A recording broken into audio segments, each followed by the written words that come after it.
Mawu Pafupi nawe amene ndilalika ndiwo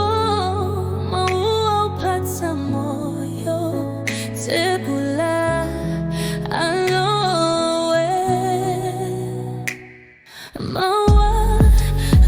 Pafupi nawe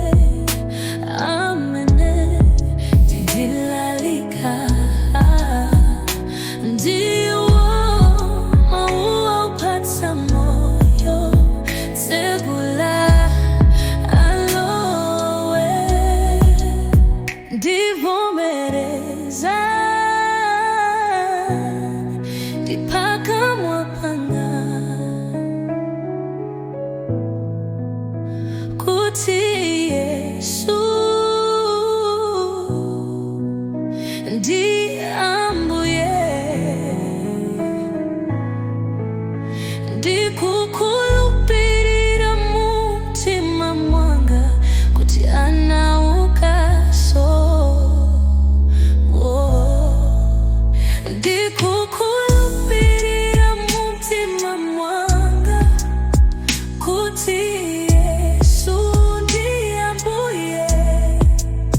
ndivomereza ndipaka mwapanga kuti Yesu ndiye moyo ndi mumtima ndikhulupira kuti Yesu ndi ambuye ndipakamwa ndivomereza kuti anaukaso ndi mumtima ndikhulupira kuti Yesu ndi ambuye